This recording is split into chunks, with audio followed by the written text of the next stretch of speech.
Greetings, all our storytelling friends from far and wide, tellers and listeners alike. I hope you're all doing well in these strange times, and here's a story to help you pass a few minutes. Please pass it along to your friends as you see fit, because of course that's how the story came to me. Once there was an old woman. Her shoulders were bent with age, all the years she had lived pressing down on her back, and her stomach, like a waxing moon, was curved inwards. Many, many months of hunger had worn her thin, and her ribs were showing through her skin. And she walked along a long dusty road between village to village, asking for only a morsel of food, a drink of water, perhaps a roof over her head if they would be so kind. And sometimes she was given something, not often, but just enough to keep her going, and so she was coming to a new village. And she came in. She came to the first door, around in a curve around the central square, and she raised her hand and she knocked. And she had so little energy, it was barely louder than a whisper of wind at the door, but it swang open.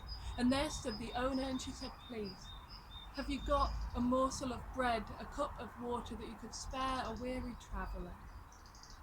And the door was slammed in her face. Undaunted, she walked to the next door, and then sadly to the one after that, because this kept happening to her.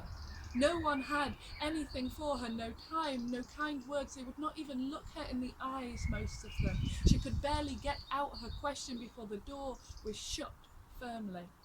And as the day wore on, she slowly walked her way around the village until she came to the last door and was refused once more. And she had no energy to go any further, and so sadly she walked into the centre of the square, under the great tree in the middle, and she sat down and she pulled her cloak around her shoulders, wrapped it tightly around her neck against the bitter wind, and tried to just get some sleep. And all night she lay there in the centre of the square, shivering until the dawn broke over the trees and the rooftops. And she awoke to a sound of horses' hooves. And into the village came a young man on the back of a horse, clattering, a great cape off his shoulders, all the colours under the sun, and a smile across his face as if everyone was his friend and was just waiting to meet him. And that seemed to be so, because as she awoke, so did the rest of the village. All of the doors, shut in her face, swung open, and out streamed the people, holding in their arms platters of food, jugs of wine. And they all raced up to him on the horseback. Barely had he swung off and his feet touched the ground, then there was a queue forming in front of him. "Please, try some of my food. Please, it will be an honour to share my food with you. Break your fast with us. Have this wine." And he thanked them all with a smile on his face, and they broke some of their food in half, fed him, the women, holding up their hands to his mouth, feeding him morsels, and then going to the back of the queue, still holding half the food, waiting to meet him again. And there was more food there than the man could possibly eat, but he tried to take something from each of them, let them know that he appreciated their generosity. And when he was finally sated and his belly was curved out, several of the people stood at the side, took the reins of his horse, said, "Please, let us stable your horse and look after him. Come spend a night in my house. We will put you by the fire. No, you will take my bed. Only the best for you. It would be my honour to house you, traveller."